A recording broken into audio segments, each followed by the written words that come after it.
Hello everyone, कैसे हैं आप सभी। आई होप आप सभी अच्छे होंगे और अच्छे से पढ़ाई कर रहे होंगे।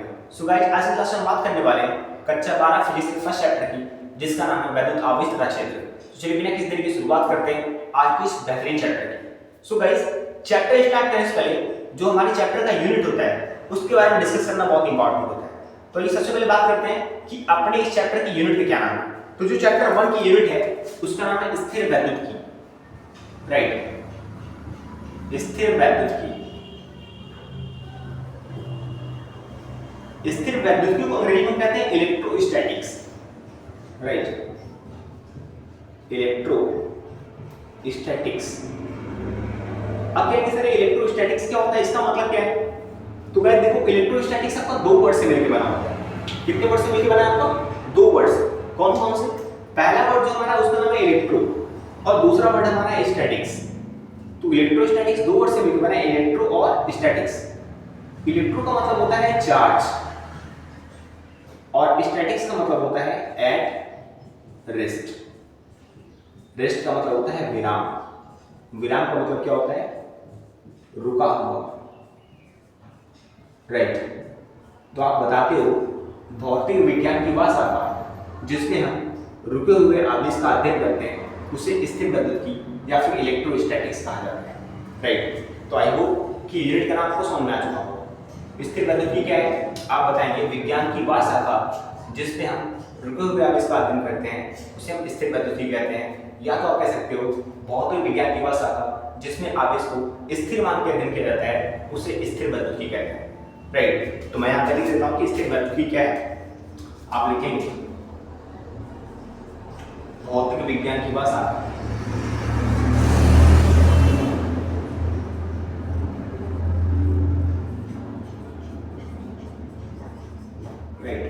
भौतिक विज्ञान की वह शाखा जिसके अंतर्गत हम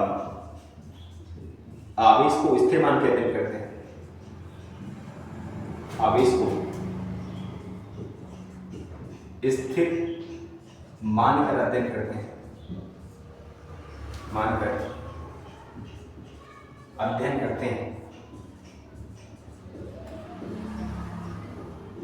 उसे स्थिर वैद्युत कहा जाता है। स्थिर वैद्युत कहा जाता है, right.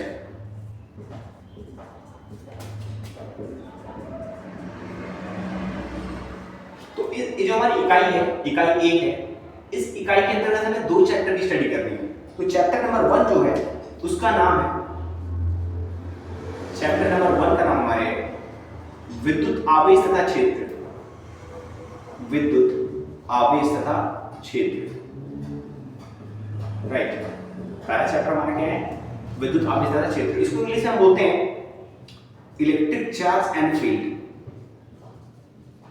Electric charge and field. और जो हमारा चैप्टर नंबर 2 है उसका नाम है स्थिर वैद्युत विभव। स्थिर वैद्युत विभव तथा धारिता, राइट। इसको हम इंग्लिश में बोलते हैं इलेक्ट्रोस्टैटिक पोटेंशियल।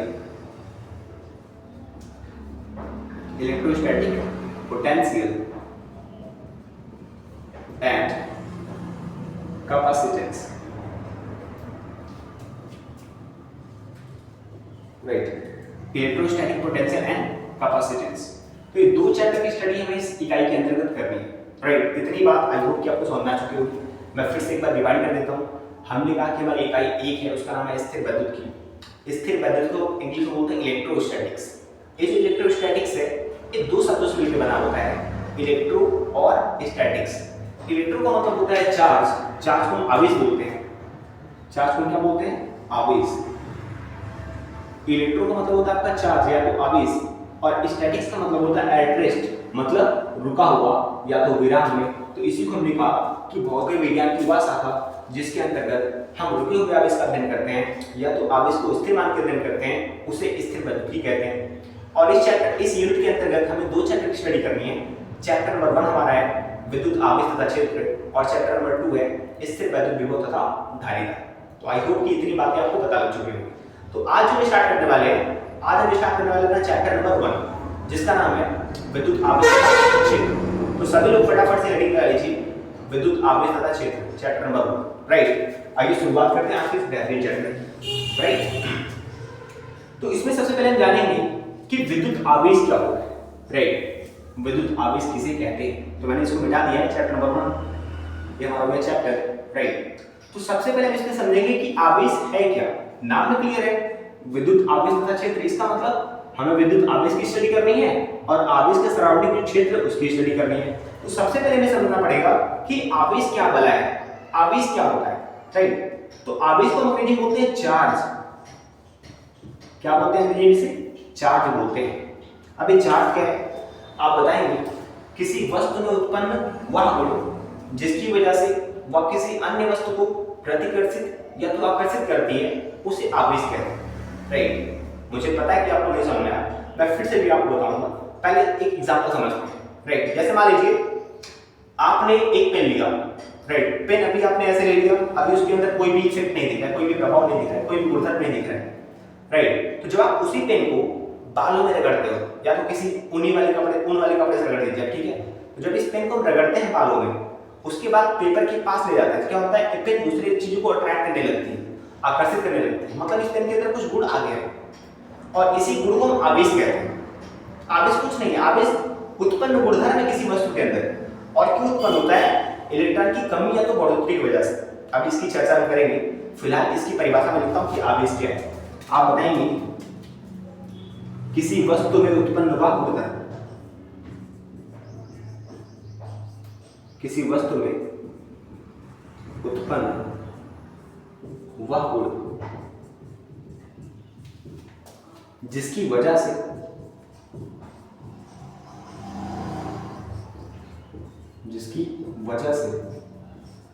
वह किसी अन्य वस्तु को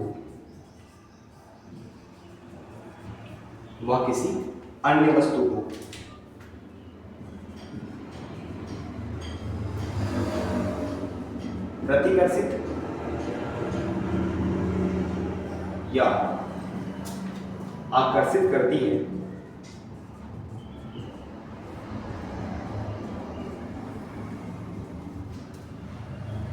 उसे क्या कहते हैं? उसे आवेश कहते हैं,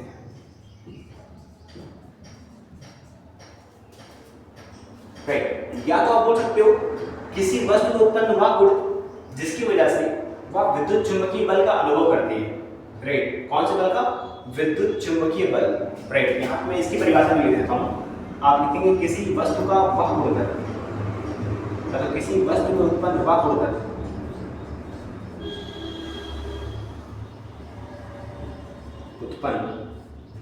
वह गुणधर्म जिसकी वजह से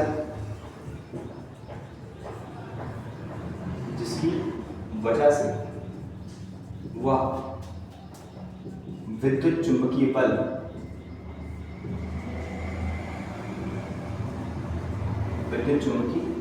बल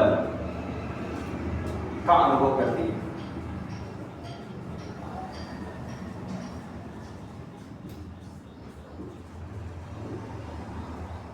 आवेश कहलाते हैं,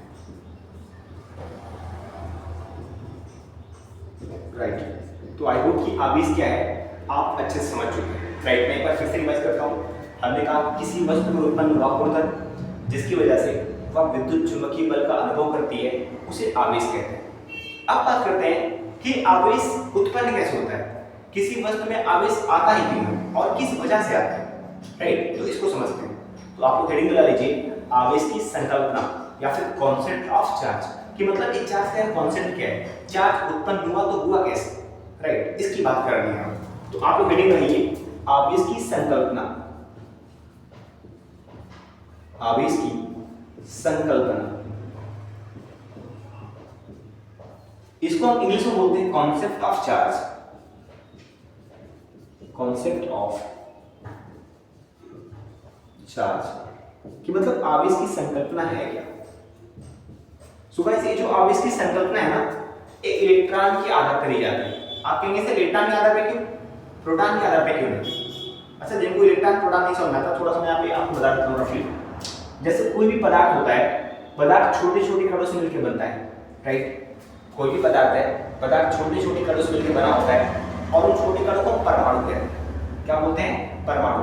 और ये जो आपका परमाणु है, परमाणु तीन चीज से मिलकर बनता है, तीन कण से मिलकर बनता है। कौन कौन से तीन कण है? इलेक्ट्रॉन, प्रोटॉन और न्यूट्रॉन। परमाणु कितने कण से मिलकर बनता है आपका? तीन कणों से। कौन कौन से? इलेक्ट्रॉन से, प्रोटॉन से और न्यूट्रॉन से। ये जो प्रोटॉन और न्यूट्रॉन होते हैं, ये नाभिक में होते हैं, परमाणु के नाभिक में, मतलब केंद्र में, बीच में होते हैं परमाणु के, राइट? तो परमाणु के नाभिक में होता है प्रोटॉन और न्यूट्रॉन। और जो इलेक्ट्रॉन होता है, ये अलग अलग कक्षाओं में चक्कर लगाता है इसके अराउंड। नाभिक के चारों तरफ कौन चक्कर लगाता है आपका? इलेक्ट्रॉन अलग अलग कक्षाओं में चक्कर लगाता है। यहाँ बना देता हूँ इलेक्ट्रॉन, इलेक्ट्रॉन, इलेक्ट्रॉन, इलेक्ट्रॉन चक्कर लगाता है, ठीक है? तो ये जो प्रोटॉन होता है, ये प्रबल नाभिकीय बल से जुड़ा होता है, प्रबल नाभिकीय बल से, प्रबल नाभिकीय बल द्वारा जुड़ा रहता है, जिससे इसको बाहर निकालना बहुत ही मुश्किल का काम होता है। और ये जो इलेक्ट्रॉन है, इसके ऊपर थोड़ा कम बल लगता है, तो ये आसानी से अपनी कक्षा छोड़ के चला जाता है या तो अंदर आ जाता है, ठीक है? ऑलराइट, तो इसीलिए हम कहते हैं कि जो आवेश की संकल्पना है वो इलेक्ट्रॉन के आधार पर दी जाती है, ना कि प्रोटॉन के। प्रोटॉन के आधार पर क्यों नहीं देते हैं? बिकॉज़ जो प्रोटॉन है एक प्रबल नाभिकीय बल द्वारा जुड़ा हुआ है, इसको बाहर निकालना बहुत ही मुश्किल काम है। आप बाहर किसको निकाल सकते हो? आप बाहर निकाल सकते हो इलेक्ट्रॉन को, राइट? तो इसीलिए हम कहते हैं कि जो आवेश की संकल्पना है वो इलेक्ट्रॉन के आधार पर दी जाती है। तो आप सभी लोग लिखिए कि आवेश की संकल्पना,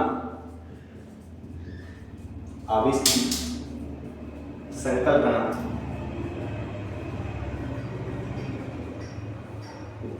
इलेक्ट्रॉन के आधार पर दी जाती है, इलेक्ट्रॉन के आधार पर दी जाती है, राइट? अब देखो, अगर किसी वस्तु में इलेक्ट्रॉन की कमी हो रही है तो उस पर धन आवेश उत्पन्न होता है, या फिर अगर किसी वस्तु में इलेक्ट्रॉन की बढ़ोतरी हो रही है तो उस पर ऋण आवेश उत्पन्न होता है। और आखिर ऐसा क्यों होता है, तो मैं उसको भी आपको समझाऊंगा। फिलहाल यदि आप इतना समझिए कि यदि किसी वस्तु में इलेक्ट्रॉन की कमी होगी तो उसके ऊपर धन आवेश, या फिर किसी वस्तु में इलेक्ट्रॉन की बढ़ोतरी होगी तो उसके ऊपर ऋण आवेश उत्पन्न हो जाता है। क्लियर? इसको मैं लिखता हूं यहाँ पे। आपने लिखा कि आवेश की संकल्पना इलेक्ट्रॉन के आधार पर दी जाती है यदि किसी वस्तु में, यदि किसी वस्तु में इलेक्ट्रॉन की कमी होती है, इलेक्ट्रॉन की कमी होती है तो उस पर धन आवेश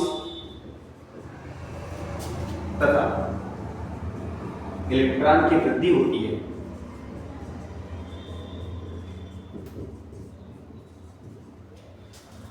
तो वस्तु पर ऋण आवेश उत्पन्न हो जाता है, ऋण आवेश उत्पन्न हो जाता है, राइट? सो आई होप कि आवेश की संकल्पना क्या है आपको समझ में आ चुका है। हमने कहा कि आवेश की संकल्पना इलेक्ट्रॉन के आधार पर दी जाती है, प्रोटॉन के आधार पर क्यों नहीं दी जाती? क्योंकि हमने बात की जो प्रोटॉन है ये प्रबल नाभिकीय बल द्वारा जुड़ा है, इसलिए इसको बाहर निकालना बहुत ही मुश्किल है, राइट? बहुत ही मुश्किल भरा काम है। इसलिए हमने कहा कि जो आवेश की संकल्पना है वो इलेक्ट्रॉन के आधार पर दी जाती है।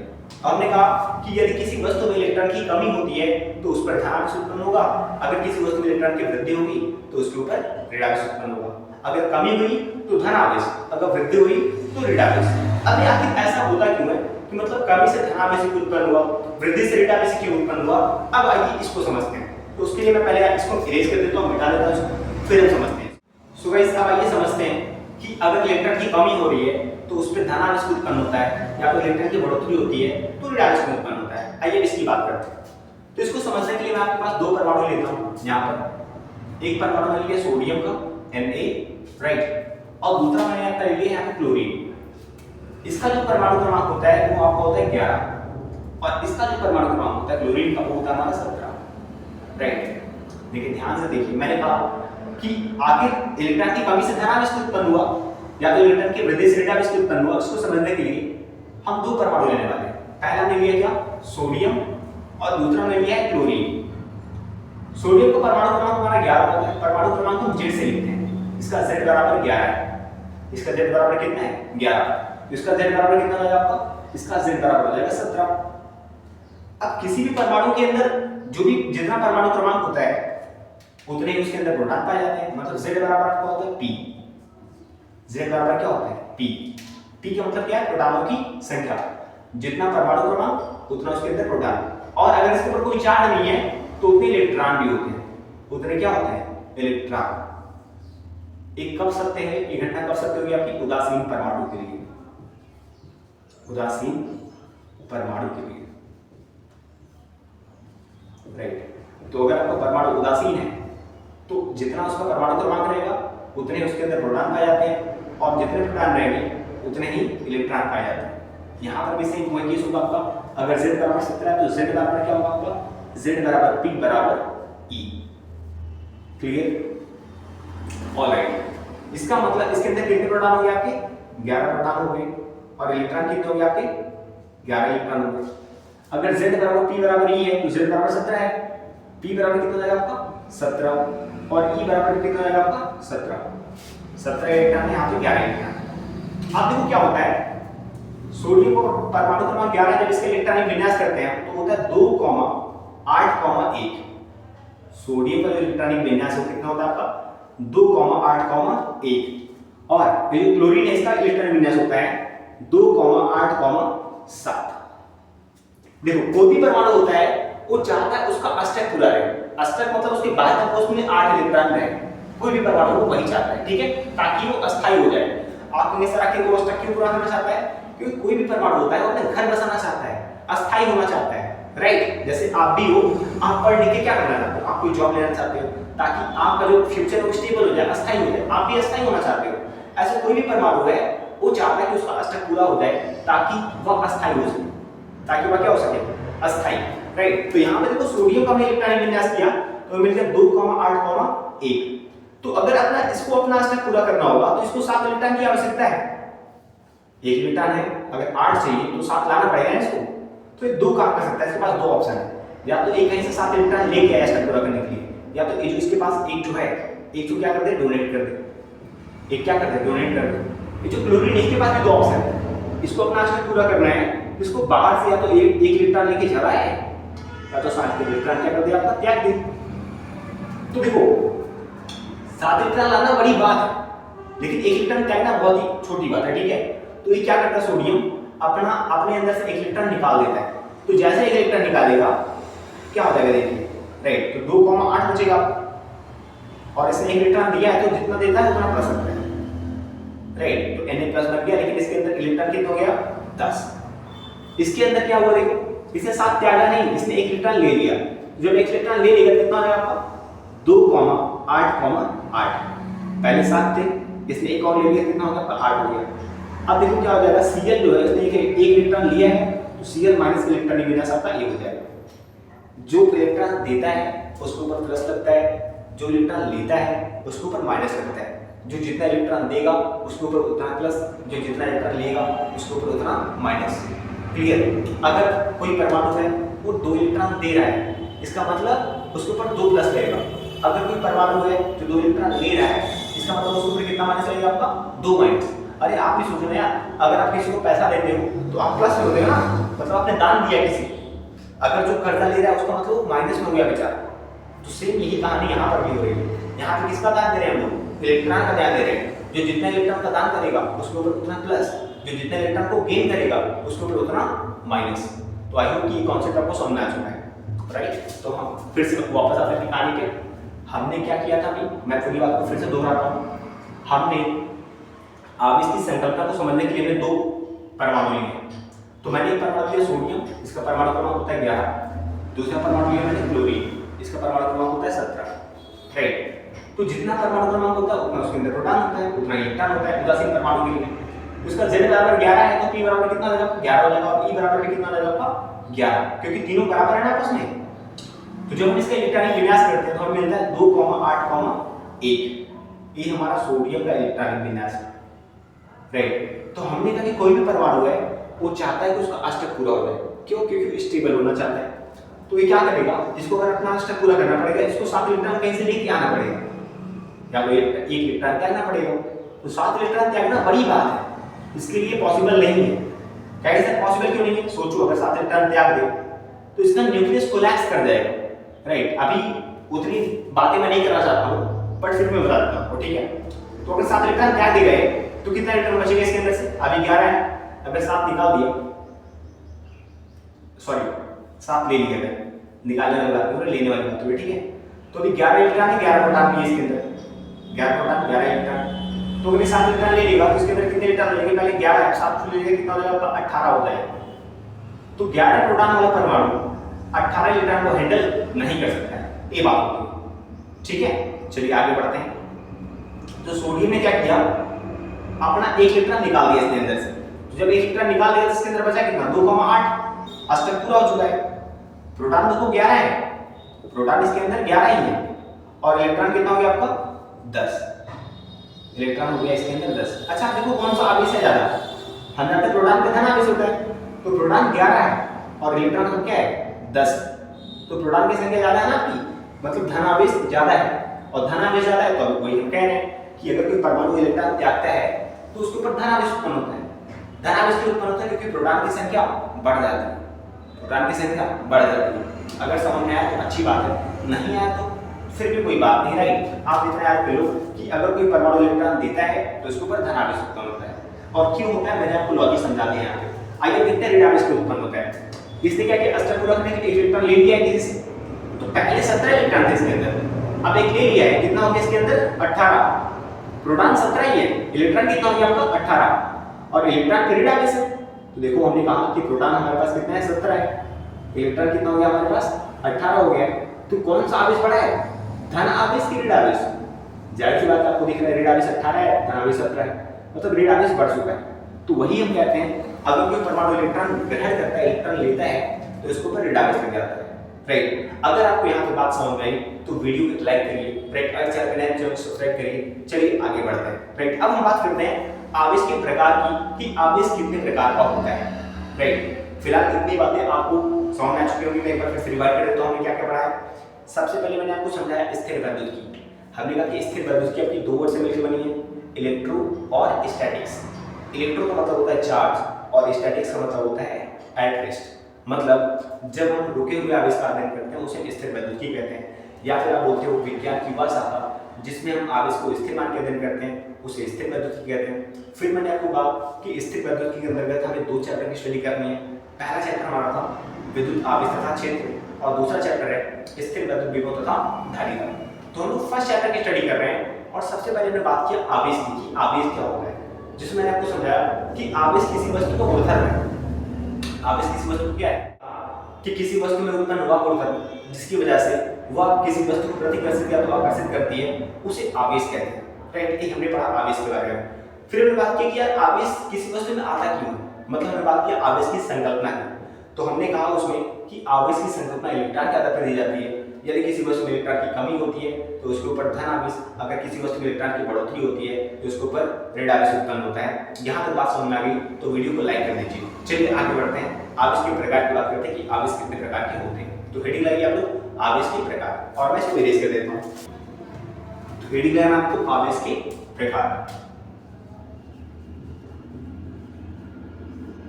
आवेश के प्रकार। अंग्रेजी में बोलते हैं types of charge, types of charge या तो आवेश के प्रकार। सो गाइस आवेश आपके बेसिकली 2 टाइप के होते हैं। आवेश कितने टाइप के होते हैं आपके? आवेश 2 तरह के होते हैं। कौन कौन से? पहला हमारा होता है धन आवेश, धन आवेश, और दूसरा हमारा है ऋण आवेश। तो आवेश कितने तरह के हो गए आपके? आवेश बेसिकली 2 तरह के होते हैं, धन आवेश और ऋण आवेश। धन आवेश को हम कहते हैं पॉजिटिव चार्ज। क्या बोलते हैं इसे अंग्रेजी में? पॉजिटिव चार्ज बोलते हैं, पॉजिटिव चार्ज। और इसको हम बोलते हैं negative charge, negative charge, right. तो ये 2 तरह के आवेश होते हैं। अभी धन आवेश क्या होता है? अभी जस्ट आपने पढ़ा है। धन आवेश कब उत्पन्न होगा आपका? जब किसी वस्तु में इलेक्ट्रॉन की कमी होती है तो इसके ऊपर धनावेश उत्पन्न होता है, और जब किसी वस्तु में इलेक्ट्रॉन की बढ़ोतरी होती है तो वृद्धि होती है तो इसके ऊपर ऋणावेश उत्पन्न होता है। इसी बात को आपको लिखना है, तो आई होप कि आप लिख लेंगे। धनावेश में क्या लिखना है आपको हेडिंग करनी है धनावेश, और लिखना है कि जब किसी वस्तु में इलेक्ट्रॉन की कमी होती है तो इसके ऊपर धनावेश उत्पन्न होता है, और हेडिंग में ऋणावेश। फिर इसमें लिखना है जब किसी वस्तु में इलेक्ट्रॉन की वृद्धि होती है तो इसके ऊपर ऋणावेश उत्पन्न हो जाता है। अब बात करते हैं आवेश के गुणधर्म की, कि आवेशों के क्या क्या गुणधर्म है, राइट। आवेश के गुणधर्म, राइट, अंग्रेजी में कहते हैं इसको properties of charge. Properties of charge मतलब आवेश के क्या क्या गुणधर्म है। तो पहला है आपका कि अगर आपके पास समान आवेश है, समान आवेश मतलब मान लो ये आपका पॉजिटिव चार्ज है और ये भी पॉजिटिव चार्ज है, या तो एक नेगेटिव चार्ज है और इसके सामने कौन सा चार्ज है, नेगेटिव चार्ज। अगर तो समान आवेश है, राइट, तो समान आवेश के बीच आपका प्रतिकर्षण बल लगता है। प्रतिकर्षण बल क्या है? प्रतिकर्षण का मतलब क्या होता है? प्रतिकर्षण का मतलब होता है ये इसको धक्का मारेगा और इसको धक्का मारेगा, मतलब दूर दूर भागेंगे एक दूसरे के, ठीक है। ये इसको धक्का मारेगा और इसको धक्का मारेगा, इसको ऊपर इधर बल लगाएगा, इसको ऊपर इधर बल लगाएगा, इसको बोलते हैं प्रतिकर्षण बल, राइट। तो पहला गुणधर्म क्या है आप बताएंगे? समान आवेशों के बीच प्रतिकर्षण बल लगता है, समान आवेशों के बीच प्रतिकर्षण बल लगता है। और अगर विपरीत आवेश है, मान लीजिए हमारे पास एक प्लस है और इसके सामने एक माइनस ला दें, राइट, एक माइनस है इसके सामने एक प्लस ला दें, तो इनके बीच अट्रैक्शन फोर्स लगता है, आकर्षण बल लगेगा। कौन सा बल लगेगा आपका? आकर्षण बल।